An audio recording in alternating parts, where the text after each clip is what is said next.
है देव दिशा YTCDD यानी YouTube channel देव दिशा।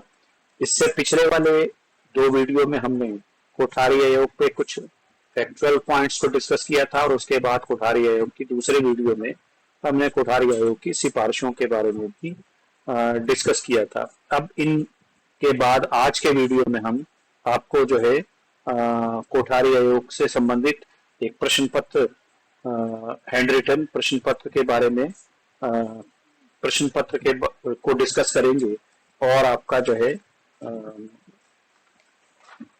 इनके आंसर्स भी आपको साथ साथ बताएंगे। लिख रखा है इनमें से किस वर्ष, क्वेश्चन नंबर 1 है, किस वर्ष कोठारी आयोग का गठन हुआ? तो आप जानते ही हैं 14 जुलाई 1964 को कोठारी आयोग का गठन किया गया था, 14 जुलाई 1964 को।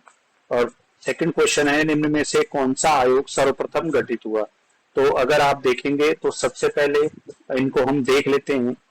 मुदालियार आयोग जो बना था वो 1952 में बना, कोठारी आयोग 1964 में बना और इसी तरह से राष्ट्रीय ज्ञान आयोग जो बना था वो 2005 में बना, 2005 में।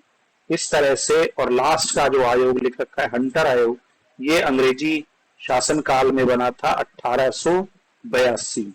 तो इस तरह से सबसे पहले बनने वाला आयोग जो इनमें से हो गया वो हो गया आपका 1882 का हंटर आयोग। अगर आपसे कई बार पूछ लिया जाए कि देश में आजादी के बाद, स्वतंत्रता प्राप्ति के बाद सबसे पहले जो शिक्षा संबंधी आयोग था वो बना था मुदलियार आयोग, अगर ऐसा क्वेश्चन आए तो।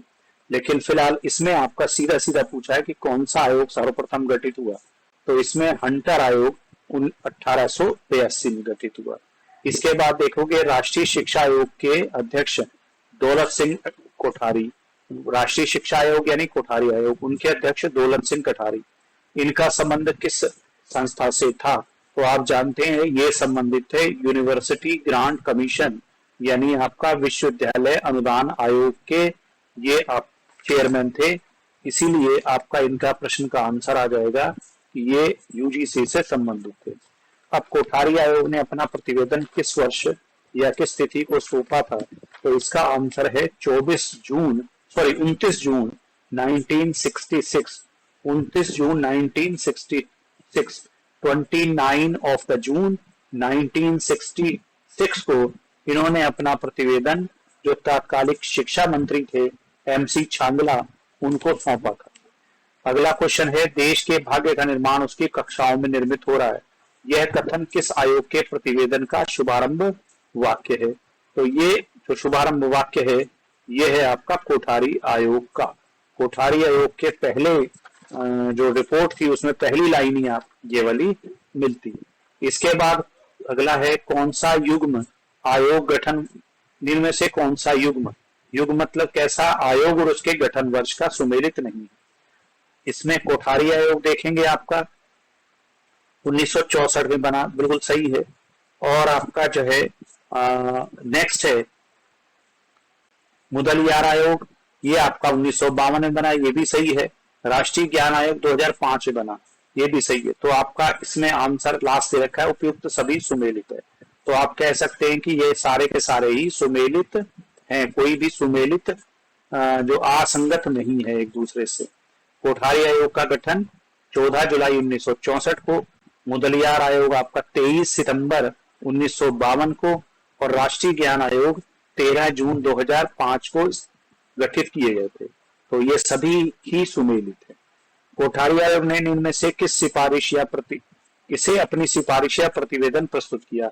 तो इन्होंने अपना प्रतिवेदन प्रस्तुत किया था तत्कालीन HRD मिनिस्टर यानी तत्कालीन शिक्षा मंत्री उस समय कहते थे, फिर HRD मिनिस्टर्स कहने लगे, फिर अब नई शिक्षा नीति के बाद उन्हें मानव संसाधन मंत्री को फिर से शिक्षा मंत्री कहा जा रहा है। तो उस समय जो शिक्षा मंत्री थे तत्कालीन शिक्षा मंत्री MC छांगला, उनको इन्होंने अपना प्रतिवेदन प्रस्तुत किया। अगला प्रश्न है 8वां, राष्ट्रीय शिक्षा आयोग ने स्कूलों के लिए कितने शिक्षण दिनों की सिफारिश की थी, यानी आपका टोटल कितने दिन इन्होंने कहे थे कि इतने दिन तो एटलीस्ट होने ही चाहिए पढ़ने के लिए। तो आपको ये मैंने अभी सिफारिश में पढ़ाया था कि 234 दिन, इसके अलावा निम्न में से अगला क्वेश्चन है, प्रशासनिक आयोग यानी आईएएस की तर्ज पर आईईएस भारतीय शिक्षा सेवा शुरू करने का सिफारिश किसकी थी? तो ये भी आपको मालूम ही है, आपने मेरी जो वीडियो देखा होगा तो जरूर बता सकते हैं, कोठारी आयोग। इसके बाद इनमें से क्या कोठारी आयोग की सिफारिशों में सम्मिलित नहीं था? शिक्षा को राष्ट्रीय महत्व का विषय माना जाए, ये सम्मिलित था। ये आपने सिफारिश में जरूर पढ़ा होगा कि इन्होंने, कोठारी आयोग ने किया, कहा था कि शिक्षा को राष्ट्रीय महत्व का विषय माना जाए, शिक्षा पर 6% बजट खर्च किया जाए, राज्य सरकार और केंद्र सरकार दोनों शिक्षा पर 6% बजट खर्च करें, ये भी आपका कोठारी आयोग की सिफारिश थी। इसके अलावा स्नातक कोर्स 3 वर्ष का होना चाहिए, तो ग्रेजुएशन जो होती है 12th के बाद वो डिग्री कोर्स 3 साल का होना चाहिए, ये इनकी सिफारिश थी। इससे पहले आपका अगर आप अपने किसी सीनियर से पूछेंगे तो वो आपको बताएंगे कि पहले बीए 2 साल का हुआ करता था, एमए 2 साल का हुआ करता था। अब आपका जो है स्नातक कोर्स फिर हुआ 3 साल का। अब आप जानते हैं नई शिक्षा में इसे 4 साल का कर दिया गया है, अगर वो एमए कर रहा है तो, यानी पोस्ट ग्रेजुएशन करेगा तो 4 साल की।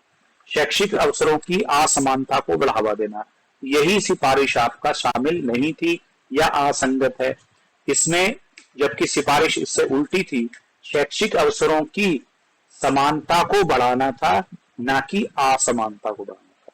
तो ये हमारा प्रश्न पत्र हुआ। उम्मीद है आपको कुछ ना कुछ लाभकारी ये रहेगा आने वाली UKSSC की सहायक अध्यापक LT परीक्षा में। तो जुड़ रहिए हमारे इस चैनल के साथ जिसका नाम है देव दिशा YTCD, और इसे सब्सक्राइब कीजिए और लाइक कीजिए, शेयर कीजिए। धन्यवाद।